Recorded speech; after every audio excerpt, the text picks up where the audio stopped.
Bienvenue pour une nouvelle émission Talents d'ici. Les artisans se mettent en scène et aujourd'hui, bien sûr que ça parle qu'ils se mettent en scène puisque c'est ouvert au public ce vendredi depuis 10 h et on peut dire que le public a répondu présent et surtout les collégiens et ils sont autour de tous les stands, les 18 artisans qui sont présents et qui entourent l'invité d'honneur qui est la garde républicaine avec différents métiers. On aura l'occasion d'en reparler et comme chose promise, chose due, on va parler parapluie Made in France avec mon invité Yves-Charles Boccassini.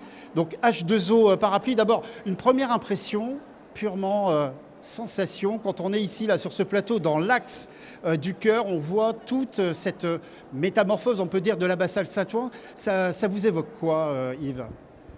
C'est impressionnant déjà, et puis c'est une belle mise en lumière. Il y a beaucoup de beaux artisans, de bons artisans, de savoir-faire aussi. Et puis les savoir-faire sont à préserver. Il faut que le public se sensibilise par rapport à ça. Et puis, quand vous déambulez dans l'abbatiale, qui est déjà un monument absolument magnifique, vous voyez toute la mise en scène, toute la scénographie qu'a fait le département, qui est absolument magnifique. Vous avez tous les parapluies qui ont été mis en scène. Enfin, ça fait chaud au cœur. Ça fait chaud au cœur. Les premiers contacts avec ces collégiens qui sont venus, il y aura quasiment plus de 1000 collégiens ce vendredi à venir ici au festival Collection d'Art. Quels ont été les premiers contacts, les premières questions ? Déjà, je dirais, les collégiens, c'est l'avenir. Donc, c'est vers eux qu'il faut se tourner. C'est des futurs consommateurs aussi. Il faut les éduquer. Alors, au sens, les éduquer par rapport au beau. Donc, je trouve que c'est très bien qu'ils participent à ce genre d'activité-là. Et puis, non, les questions assez intéressantes. Combien de temps ? Quel cursus faut faire pour faire des parapluies, par exemple. Et puis, quels sont les prix qui sont pratiqués ? Donc, beaucoup sur l'argent. Ça coûte combien, un parapluie comme ça ? Et puis, donc voilà, moi, j'essaye toujours d'expliquer le temps qu'on doit mettre en place. Bien entendu, le prix, ça ne veut rien dire. Et puis, des collégiens intéressés. Voilà. Et ça fait plaisir. Ça fait plaisir aussi de voir toute cette multiplicité de parapluies. On parle de parapluies faits main, sur mesure aussi ?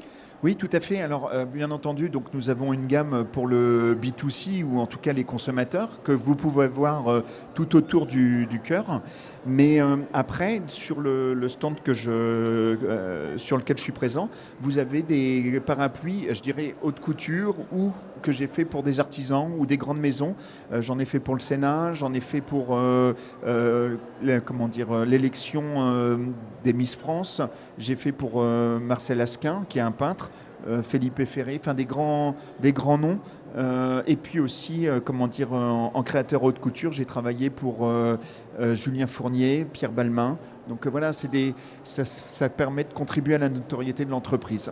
Alors on va parler un peu bien sûr de votre histoire. Comment vous avez repris cette entreprise H2O Parapluie ? Mais d'abord, on va faire un petit tour du côté de votre atelier à Crépon dans le Calvados. C'est une rencontre qui a été effectuée par Christophe Auger et Maïva Lasserre, donc du côté de Crépon dans le Calvados.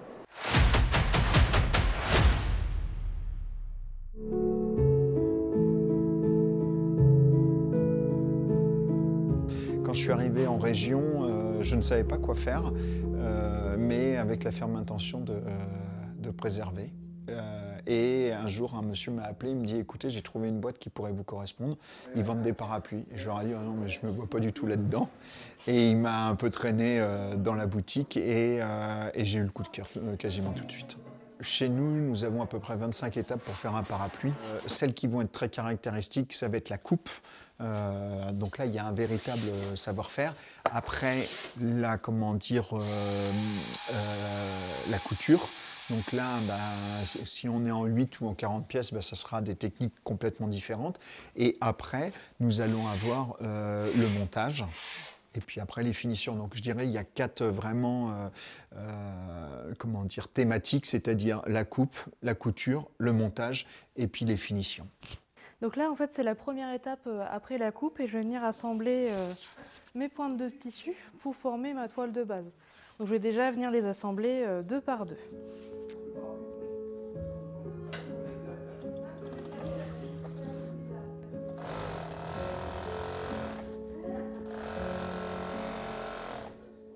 Donc j'insère ma patte de fermeture et juste ensuite je mets notre petite étiquette.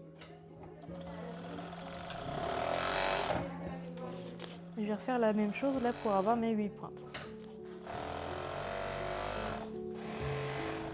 Donc là j'ai bientôt fini mon assemblage et je vais pouvoir passer aux machines suivantes. Et je vais continuer en posant un biais en bas de mon parapluie. Ça va servir à renforcer le bas du parapluie, mais également à venir bloquer tout le bas de mes coutures, parce qu'il n'y a pas de point d'arrêt. Un point d'arrêt, c'est un petit nœud à la fin de la couture. Et comme ça, toutes mes coutures sur le bas du parapluie vont être bloquées. Et la prochaine étape, ça va être de bloquer les coutures au centre de mon parapluie, donc ce qui sera le haut du parapluie.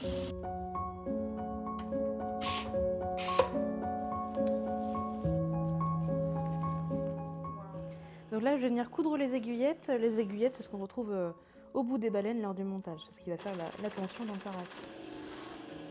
Donc là, je vais venir coudre la dernière aiguillette avant de passer à la machine suivante qui va me servir à coudre la toile au mécanisme. Ce sera ma dernière étape de couture. Et là, je vais faire mon dernier point et j'aurai fini la couture du parapluie et je pourrai passer au montage.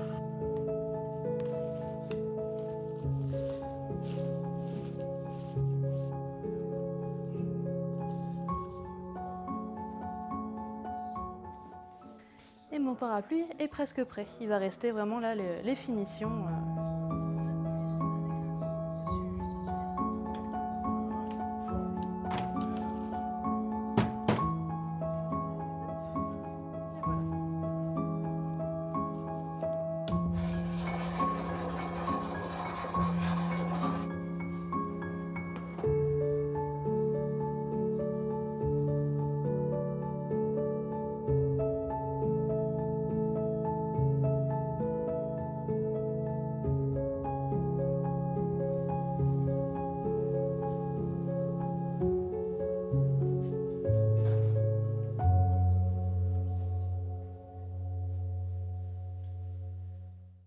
Magnifique sujet de Christophe Auger et Maëva Lasserve. Il est vrai que quand on rentre dans cet atelier, on a envie d'acheter un parapluie tout simplement.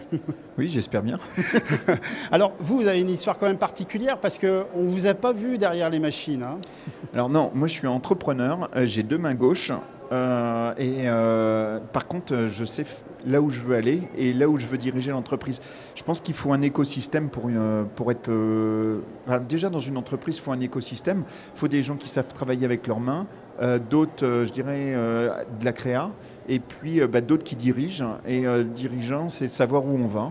Donc en fait, c'est de dire, tiens, on va faire un tel salon, on va faire ci, ou donner une direction. Ça, c'est, contrairement à ce qu'on pense, c'est pas si facile que ça. Avant de finir l'émission, et notamment c'est les 2 parapluies qui sont sur le plateau, on va les découvrir. Peut-être un petit, pas coup de gueule, mais en tout cas, vous discutez, notamment, à l'instant, vous me le confiez, avec la garde républicaine, notamment l'adjudant qui est sur les selleries. Il y a un savoir-faire qui, malheureusement, disparaît ici en France. Oui, alors, et puis c'est pas nouveau, et c'est pour ça que moi je me suis engagé dans le Made in France. C'est une prise de conscience que j'ai eue tout au long de ma carrière, et surtout d'écouter la radio ou de voir la télé, et de voir des maisons extraordinaires, avec des savoir-faire extraordinaires, qui délocalisaient en Asie, au Maghreb, ou peu importe. Et déjà c'était de la destruction d'emplois. Et deuxièmement, c'est quand même des savoir-faire qui disparaissent. Et tout à l'heure, comme vous l'évoquiez précédemment, j'ai parlé avec l'adjudant et qui me disait que les sabres, on ne savait plus faire. On réparait, mais on ne savait plus faire. Et moi, en fait, c'est ce que j'ai voulu faire à travers mes parapluies, c'était de préserver un savoir-faire. Et c'est ce que je fais tous les jours. Et c'est un métier qui est très enrichissant parce que je dirais maintenant, on a une mission, c'est de transmettre. Et d'ailleurs, c'est pour ça que nous sommes entreprise du patrimoine vivant à l'heure actuelle.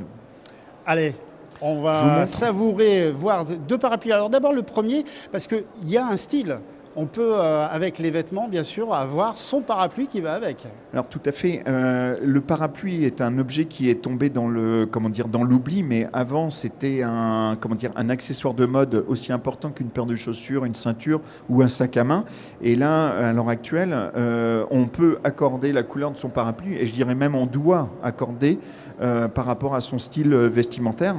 Là, ici, vous avez un modèle qui est assez intéressant. Donc, qui est, Alors, il faudra jongler avec le micro et ouverture du parapluie. Bon, on Pendant va y ce temps-là, arriver. le réal va mettre plan large parce que ça va prendre de la place. Là, vous êtes sur un modèle donc, qui a un fourreau déjà cuir, qui est une de mes créations.